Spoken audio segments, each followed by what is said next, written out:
Lep pozdrav, danes majčkam več o čustvih. Se mi zdi, da se o tem premalo govori, ali pa morda se tudi zelo drugače govori, kot jaz to razumem. Jaz razumem, da je naš organizem kompleksno sestavljen iz različnih stvari, ne samo iz intelekta. Zdi pa se mi, da podpira moderna družba samo intelekt. Zavrača čustva, še bolj, pa zavrača intuicijo.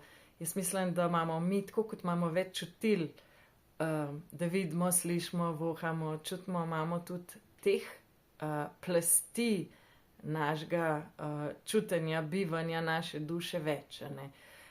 Se pravi, čustva so en zelo pomemben faktor v našem življenju, saj nas upozorijo, da nekaj je v redu ali pa ni v redu. Reakcije naših čustev so ponovadi v skladu z našim čutenjem. In sicer je popolnoma normalno, da smo včasih veseli, žalostni, jezni, karkoli, od čustev je za določeno obdobje, ko se nam nekaj zgodi, popolnoma normalno. Zdi se mi, da želijo demonizirati čustvo žalosti. Žalost je povsem normalno čustvo, ki pride in gre, enako kot veselje pride in gre, in vsa ostala čustva enako. Če si žalosten, si navadno žalosten z razlogom in to tudi mine. In to ni enako depresija. Depresija je, kadar se dolgo časa vrtiš v začaranem krogu, ne vidiš nobene rešitve in se utapljaš v neskončni žalosti dneve, tedne, mesece in leta in od tega si popolnoma pasiven. Najbrž je uradna razlaga še kaj drugačna, ne vem. Vem pa, da žalost zanesljivo ni enako kot depresija in da žalost je včasih upravičeno čustvo.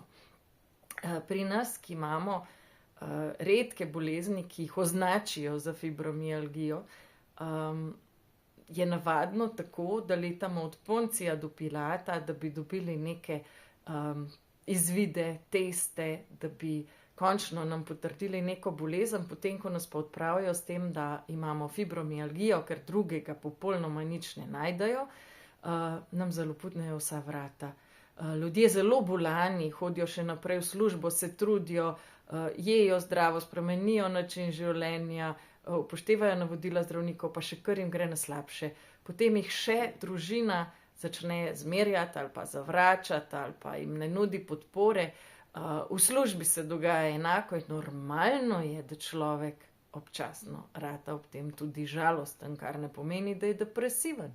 Morda kdo je, kdo pa ni, ampak rada bi opozorila na to, da to je treba ločevati, da ni vsaka žalost enako depresija. Žalost včasih vodi naprej v jezo, kar spet ni slabo. Naša družba jezo zelo zavrača, ampak jeza je dobrodošla takrat, ko si želiš neke stvari spremeniti, neke stvari izboljšati, da postaneš aktiven, da želiš stvari premakniti v drugo smer, in pri tem tudi pomaga, ker smo lažje aktivni. Ko se mi enkrat premaknemo in želimo stvari izboljšati, takrat se šele začnejo stvari res v dobro premikati. Dokler smo pa pasivni, pa nič ne naredimo, pa čakamo, da bo minil, pa se sami sebi smilimo, pa se stvari ne bojo premaknile. Prav nikamor se ne bojo premaknile. In med bolniki srečujem take in drugačne. Nekatere, ki res naredijo vse, grejo k vsakemu alternativcu, iščejo po spletu, se poučujejo o možnih rešitvah, študirajo fizionomijo telesa in tako naprej. Res naredijo vse, imam pa tudi take, poznam, ki pa čakajo, da bo boljš, čakajo, grejo na bolniško, pa spet v službo, pa na bolniško, pa v službo, pa ves čas vmes samo čakajo. In to ni v redu način reševanja problemov. Zelo pomembno je, da ste aktivni, da ne čakate. Tudi če vas družba ne razume, če pritiska na vas, če vam ne želi dobro, je še toliko bolj pomembno, da se postavite zase, da iščete, da delate nekaj na tem, da poiščete določene informacije in to ni dovolj, ker treba jih je spraviti v življenje, te stvari.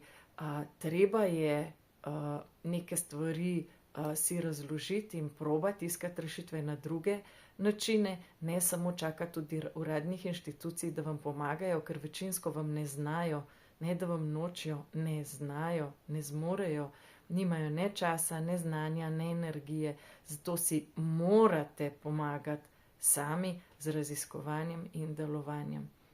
Kaj več o tem še prihodnjič, predvsem pa vam želim veliko poguma in da ločujete žalost od depresije.